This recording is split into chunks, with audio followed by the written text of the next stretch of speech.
Kesultanan-kesultanan maritim. Masa Islam di Nusantara. Masuk dan berkembangnya Islam di Nusantara. Penyebaran agama Islam di Nusantara. Informasi mengenai kondisi Islam di Nusantara di masa awal penyebarannya dapat diketahui berdasarkan catatan perjalanan musafir seperti Marco Polo dan Ibnu Battuta. Bangsa Arab, Persia, dan Gujarat memainkan peran besar dalam proses penyebaran Islam di Nusantara. Samudra Pasai adalah kerajaan pertama di Nusantara yang bercorak Islam berdasarkan bukti adanya makam Sultan Malik As-Saleh yang berangkat tahun 696 Hijriah atau 1297 Masehi. Masuk dan berkembangnya Islam di Nusantara. Teori-teori masuknya agama Islam di Nusantara ada 3, yaitu teori Gujarat, teori Mekah, teori Persia. Teori Gujarat menurut teori yang didukung oleh Snook Horgrons, W.F. Sutterheim, dan B.H.M. Flekke ini Islam masuk ke Nusantara sekitar abad 13 dibawa oleh para pedagang Islam dari Gujarat, India. Teori Mekah. Menurut teori yang didukung oleh Buya Hamka dan J.C. Van Leur, ini pengaruh Islam telah masuk ke Nusantara sekitar abad 7, dibawa langsung oleh para pedagang Arab. Teori Persia. Menurut teori yang didukung oleh Hossein Jadiningrat, ini Islam di Indonesia dibawa masuk oleh orang-orang Persia sekitar abad 13. Masuk perkembangan Islam di Nusantara. Beberapa konsultan bercocok maritim. Nama konsultan: Aceh, Demak, Mataram, Banten, Gorontalo, Ternate, dan Teririo. Aceh abad ke-1507, letak Aceh, Sultan terkenal Iskandar Muda. Demak abad 1500, letak Demak, Jawa Tengah, Sultan terkenal Raden Patah. Mataram abad 1586, Senopati, Sultan terkenal Senopati Sultan Agung. Banten abad 1526, letak Banten, Sultan terkenal Ageng Tirtayasa. Nama kesultanan: Gorontalo abad 1528, letak Makassar, Sultan terkenal Hasanuddin. Nama kesultanan: Ternate dan Tidore abad Ternate 1257, Tidore 1322, letak Maluku. Sultan terkenal Baabullah Ternate Nuku Tidore. Kesultanan Maritim. Kesultanan Maritim Nusantara masa Islam. 1. Kesultanan Aceh. Lokasi dan sumber sejarah. Terletak di Aceh Rayuk, sekarang Aceh Besar. Kesultanan Aceh 1507 sampai 1903, didirikan oleh Ali Mughayat Syah pada tahun 1496 di atas bekas wilayah Kesultanan Lamuri yang ditaklukkan Mughayat Syah. Sumber sejarah tentang kesultanan ini adalah Kitab Bustanusalatin karya Nureddin Ar-Raniri tahun 1637 yang berisi tentang silsilah Sultan-Sultan Aceh dan batu nisan makam Sultan Ali Mughayat Syah. Kesultanan Maritim Nusantara masa Islam. Kesultanan Aceh. Kondisi politik, sosial, dan kebudayaan. Kondisi politik pemerintah Kesultanan Aceh sering dilanda konflik di antara penguasa kesultanan itu sendiri. Meskipun Kesultanan Aceh merupakan negara Islam, kehidupan masyarakat tetap bersifat feodal. Dalam hal perekonomian, komoditas Kesultanan Aceh adalah rempah-rempah dan bahan tambang. Di bidang kesusastraan, dan agama Aceh melahirkan beberapa ulama ternama yang hasil karyanya menjadi Sultan Iskandar Muda, membawa Kesultanan Aceh mencapai puncak kejayaan. Kesultanan Maritim Nusantara masa Islam. Kesultanan Demak, lokasi dan sumber sejarah. Terletak di Demak, Jawa Tengah.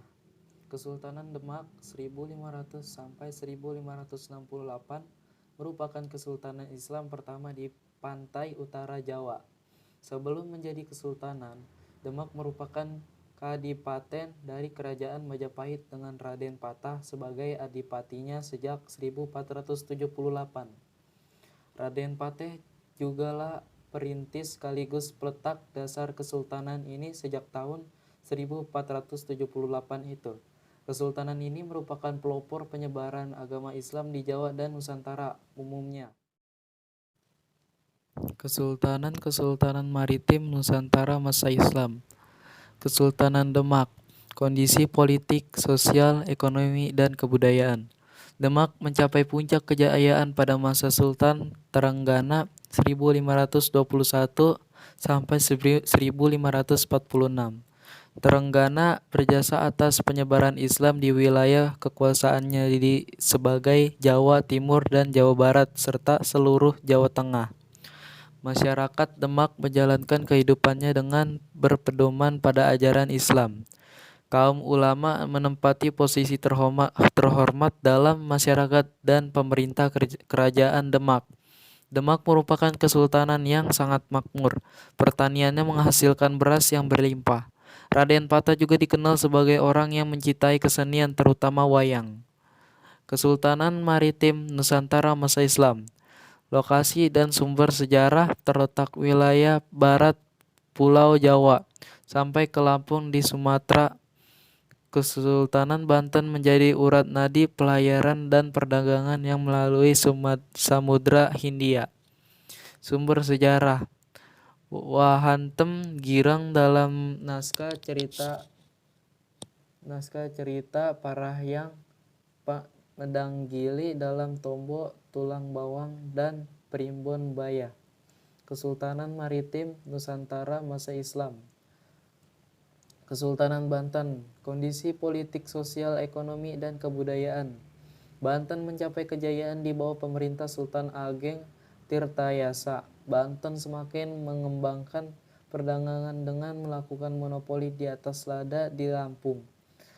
Beberapa tradisi yang ada di Banten dipengaruhi oleh perkembangan Islam di masyarakat, misalnya pada kesenian bela diri Debus. Kesultanan Maritim Nusantara masa Islam. Kesultanan Mataram, lokasi dan sumber sejarah. Kesultanan Mataram berada di antara Kali Opak dan Kali Progo yang mengalir ke Samudra Hindia pada 1586.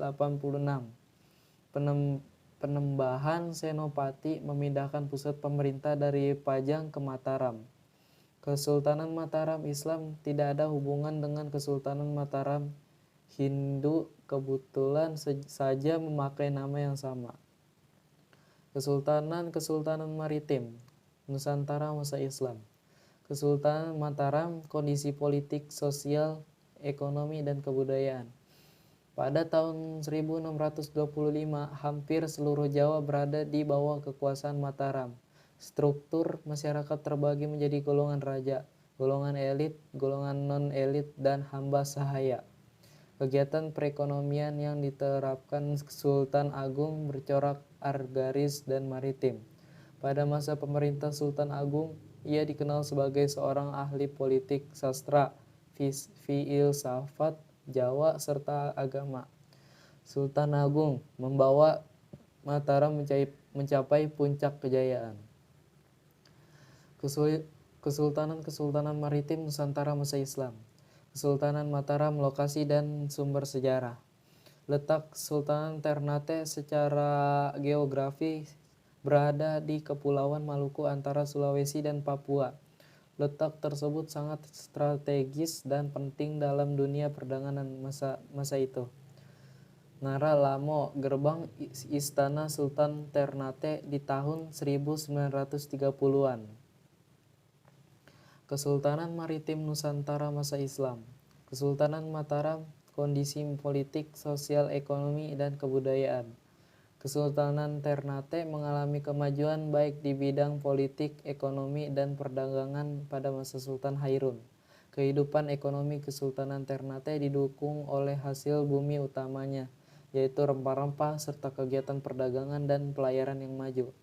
Kesultanan Ternate memiliki andil yang sangat besar terhadap kebudayaan Nusantara bagian timur.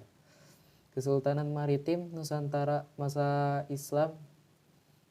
Kesultanan Mataram, lokasi yang menggambarkan kondisi perairan Kesultanan Ternate. Kesultanan Maritim Nusantara masa Islam. Kesultanan Tidore, lokasi dan sumber sejarah. Secara geografis, Kesultanan Tidore terletak di Kepulauan Maluku antara Sulawesi dan Papua.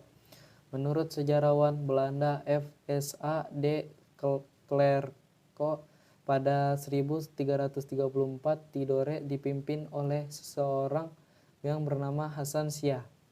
Namun bukan pertama-tama karena letaknya yang strategis yang membuat kedua kesultanan ini begitu penting dalam kancah aktivitas dan lalu lintas perdagangan masa itu, melainkan karena posisinya sebagai penghasil rempah-rempah terbesar, terutama cengkih dan pala, sehingga dijuluki Spice Island, Kepulauan Rempah-Rempah.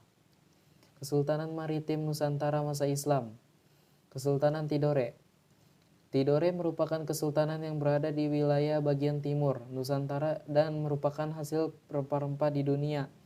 Sumber rempah Kesultanan Tidore ada di beberapa daerah di Maluku. Terdapat Istana Sultan Tidore yang disebut sebagai Kedaton Key dan terdapat benteng Portugis seperti Benteng Tohula dan Benteng Tore.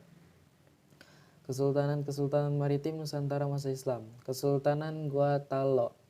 Pusat pemerintah Kesultanan Goa Talo berada di Makassar.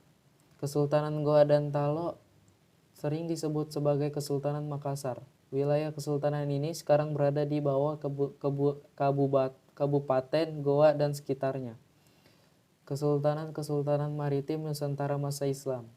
Kesultanan Goa Talo. Sultan Hasanuddin menjalin hubungan baik dengan Portugis disebabkan karena ancaman Fok yang hendak memonopoli perdagangan rempah-rempah di Maluku. Dalam kehidupan sosial sehari-hari, masyarakat Makassar sangat terikat dengan norma adat yang mereka anggap sakral. Kesultanan Goa Talo kaya akan beras, daging, dan kapur barus hitam. Hasil kebudayaan yang terkenal adalah perahu Pinis, warisan kesultanan masa Islam dalam kehidupan masa kini. Sosial budaya, arsitektur, termasuk bangunan makam, sastra, kaligrafi, sistem kalender, dan aksara. Politik, pada masa Islam, gelar raja diganti dengan sultan. Suatu kata dari bahasa Arab berarti penguasa kerajaan, atau susuhunan yang kemudian menjadi sunan. Juga dari bahasa Arab yang berarti disembah atau yang dihormati.